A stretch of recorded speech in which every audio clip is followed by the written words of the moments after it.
460 horsepower and a sexy 3,400-pound two-seat body? Does this sound like a muscle car? You bet it does.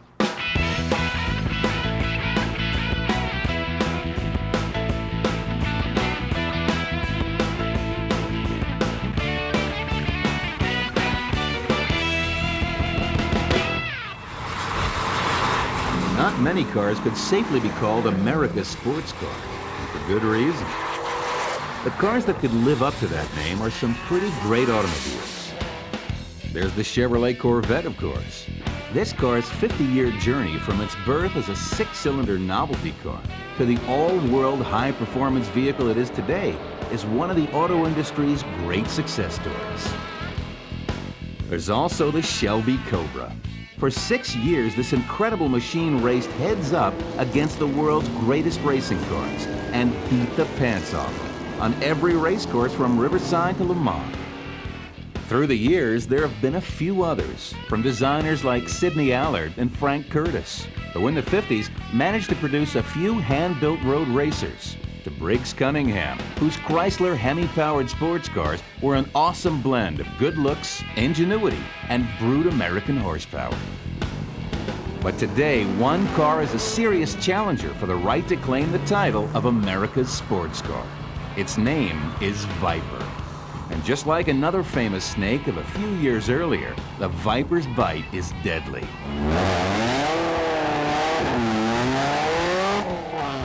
The Dodge Viper was created for the sheer pleasure of fast driving. Its design omits a lot of things people have come to expect from Chrysler Corporation, like luxury accessories and lots of cargo space. This little car isn't going to appeal to a lot of people, but Chrysler doesn't see the Viper as a mainstream automobile. This car was built for taking it to the limit. The Viper is an in-your-face, you wish you could be like me type car. I think there's no car in the world, not a Ferrari, not a Porsche, not a Corvette, no exotic that says it more like Viper. It is a true exotic, but it really is a true American muscle car.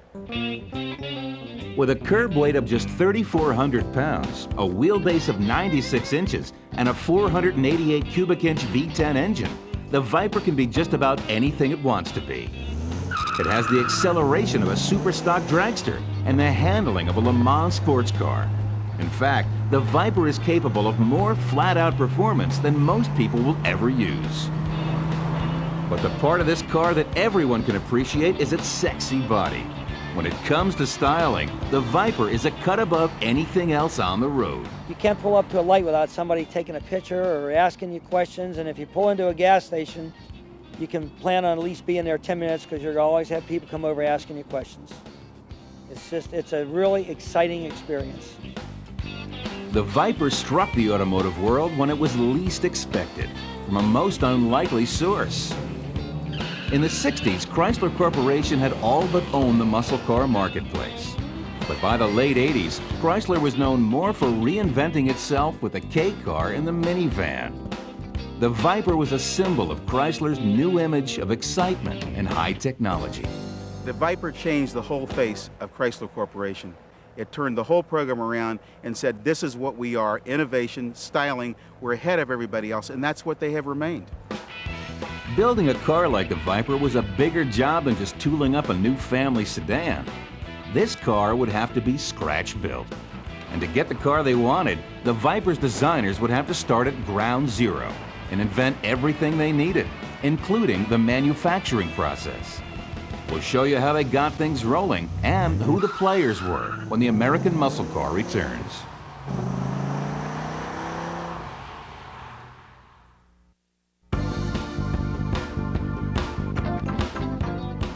To build a high-performance car in the 80s, you had to have some pretty strong backing from management. To build a car like the Viper, you had to go all the way to the top. Bob Lutz, Chrysler Corporation's president and chief operating officer, is the man most people credit with the vision to build this car.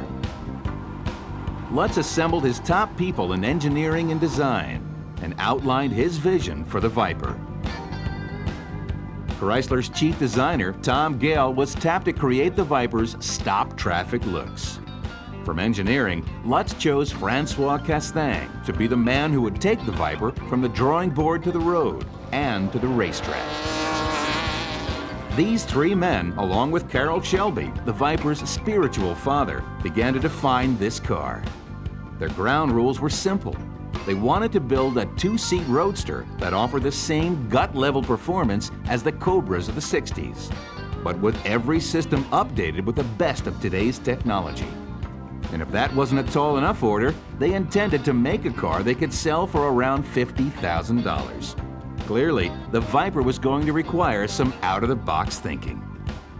This little latter-day Cobra would be laid out in a traditional front-engine, rear-wheel drive configuration. The Viper's body took on a low, mean shape, with a long hood and short rear deck, bulging fenders, 17-inch wheels, and huge tires. One of Tom Gale's most striking design elements was the large opening behind the front fenders, which vented hot underhood air. The first prototype Viper was powered by a hybrid 10-cylinder engine, created by grafting 2 extra cylinders onto a production 360 cubic inch V8. When the Viper concept car was shown to the world in 1988, many people viewed it as the second coming of the Shelby Cobra. Within 3 months of its unveiling, Chrysler assembled a group of people to make the Viper a reality. Their timeline was short. They wanted to bring Viper into the marketplace by 1992. This group, headed by Chrysler engineer Roy Schoberg, became known as Team Viper. Dodge got a lot of their craftspeople together and said, we're going to build this car. Now, who wants to come into the program and be part of Team Viper? And everybody wanted to be involved in it because it's such an exciting project. It was a lot different than building K cars and minivans. Team Viper had a huge job. They had less than 3 years to create the production version of this car. And all they had to work with was a great design, one prototype car, and a mandate from Bob Lutz. The second Viper prototype was made of fiberglass, and its body began to take on more of the styling elements that would appear on the production car, like the sports bar and the side exit exhaust pipes.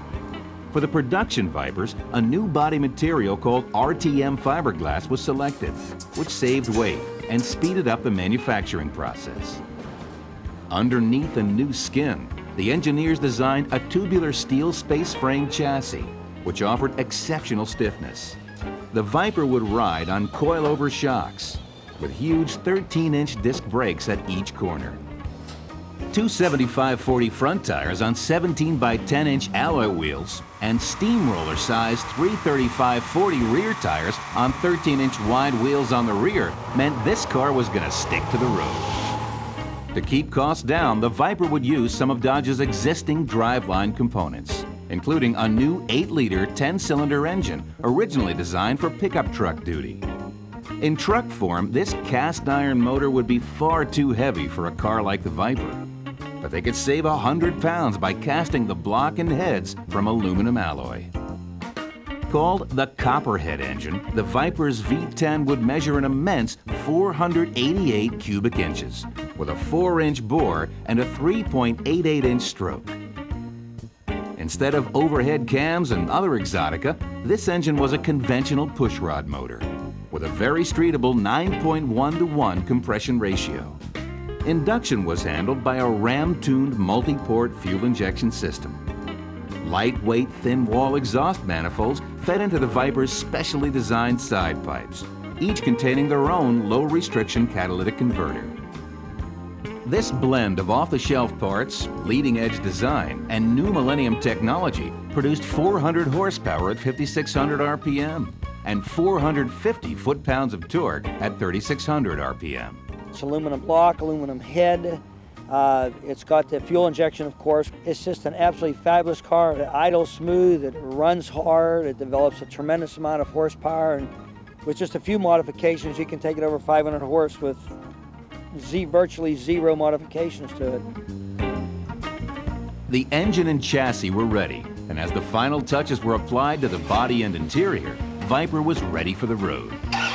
But you had to figure a car like this would make a big entrance. Stay with us as the Viper hits the road on the American Muscle Car.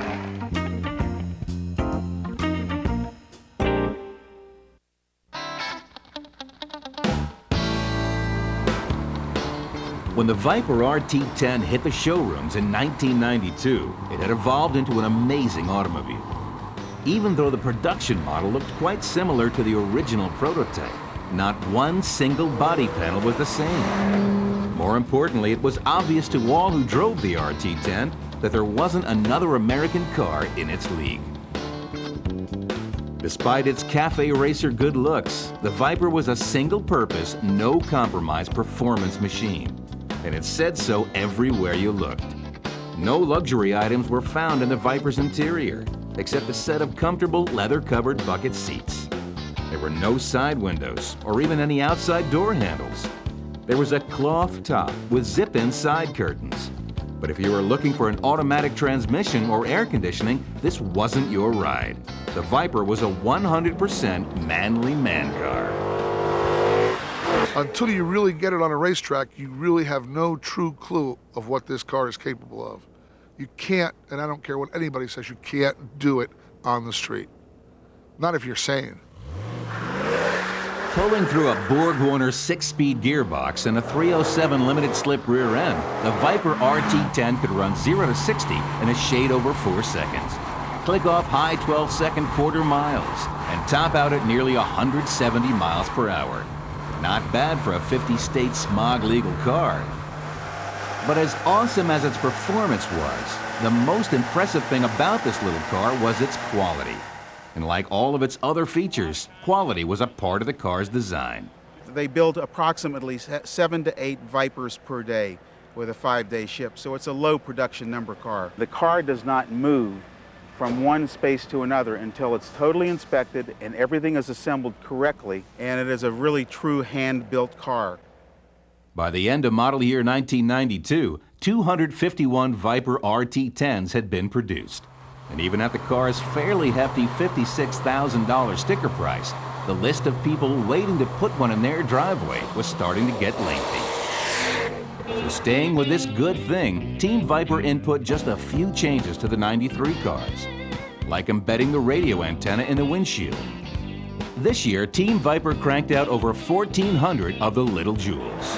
And now in addition to the original red Roadster, the RT10 was available in black. For the next couple years, Team Viper input several cosmetic changes to the RT10, like the addition of a traffic-stopping shade of yellow to their color palette. But in a gesture of goodwill to people who needed some extra ventilation, factory-installed air conditioning became available in 1994. For 1995, for the first time, Viper drivers could come in out of the rain. There was now a removable hardtop for the Roadster, which fit all previous models as well. Going into 1996, the Dodge Viper was the wind in Chrysler's sails, and Chrysler was extending the Viper look and its hot rod reputation to all of its other cars. But far from being done, Team Viper had a couple new mind-blowers waiting in the wings. Stay with us as the Viper takes another step closer to its Cobra roots on the American muscle car.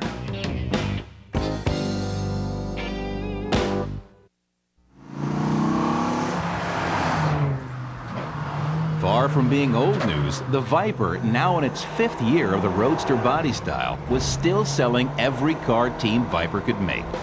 But the people who built the Viper weren't content if there was one more thing they could do to improve this car. For 1996, the chassis was improved for more stiffness. The suspension was refined for even more driver control. And many of the car's steel suspension pieces were replaced with aluminum, saving nearly 60 pounds of unsprung weight. One of Viper's most noticeable changes since its birth was the rerouting of the car's exhaust from its ankle-toasting side pipes to a more traditional rear exit. This not only saved a lot of pant legs, many owners said it made a tougher-sounding exhaust note. As if the car didn't already get enough attention, this year Viper introduced 3 new color combinations. Black with silver stripes, a very Cunningham-looking white with blue stripes, and the wildest one yet, screaming red with yellow wheels. The 5-spoke racing wheels from the prototype car had been so popular that they now became the Viper's standard issue, with new Michelin Pilot Series tires. But the beloved RT10 Roadster was upstaged this year, and it took another Viper to do it. The car that would get all the ink in 1996 was the long-awaited GTS Coupe. This was the bombshell the Viper team had been hinting at for a couple years, and it looked an awful lot like one of America's favorite road racers. The GTS Coupe was as much a tribute to Carroll Shelby as it was America's newest supercar. The Coupe's body was much more than just an RT10 with a non-removable hardtop. The front end received an extensive redesign, with a wider grille opening, new driving lights, an NACA-style cold air duct, and louvers atop the front fenders. From the doors back, everything was completely new, with a hatchback opening rear glass and a rear deck spoiler. A racing gas cap now mounted to the passenger side sail panel. And as a further reminder that the GTS was a street-legal race car, the new roof had two bulges in just the right places to provide helmet clearance. Far from being just a cosmetic exercise, the GTS Coupe was radically different under its skin. The V10 was extensively redesigned for the Coupe, with lighter weight components, and now producing 450 horsepower and 488 foot-pounds of torque. Inside, the Coupe featured electric windows, airbags, and an upgraded sound system with a CD player. No doubt to counter the wail from the new exhaust system. With the introduction of the GTS Coupe, Viper was easily the most noticeable car on the street. Continuing their practice of bringing improvements online as soon as they were available, for the next 2 years, Team Viper did little things like upgrading the leather interior, and big things like replacing the cast exhaust manifolds with tubular headers for even more weight savings up front.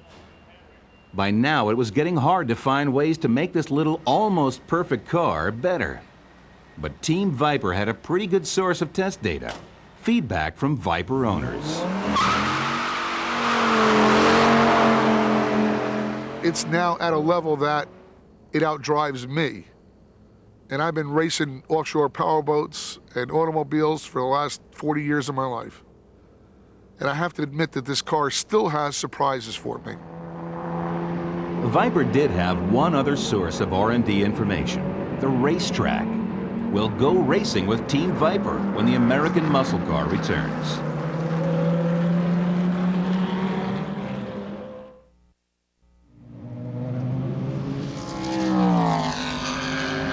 There's only one real way to claim the title of America's sports car. You gotta go racing. After 4 years of making the most powerful production automobile in America, Viper was ready to bring all this power to the track. When they did, the results were predictably excellent. Viper won the 1997 FIA GT and Manufacturers Championships, and it even won the world's most prestigious sports car race, the 24 Hours of Le Mans. The car they took racing was a special GTS with a stiffer frame, a carbon fiber body, and an even more powerful V10, making upwards of 700 horsepower. Christened the GTS-R, only a handful of these racing-only Vipers were created and were only available to racing teams.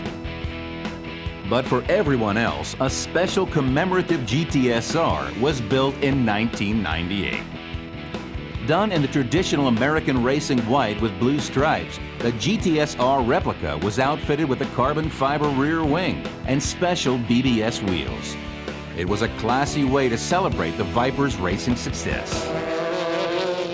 But regardless of Viper's road racing victories, there was no hiding the fact that this is a full-on muscle car, and muscle cars feel right at home on the drag strip. Doug Levin's Viper now sports his own custom-built nitrous oxide system and a belt-driven supercharger. But the most over-the-top Viper in captivity is Tony Darwin's street-legal 7-second Sir Hiss.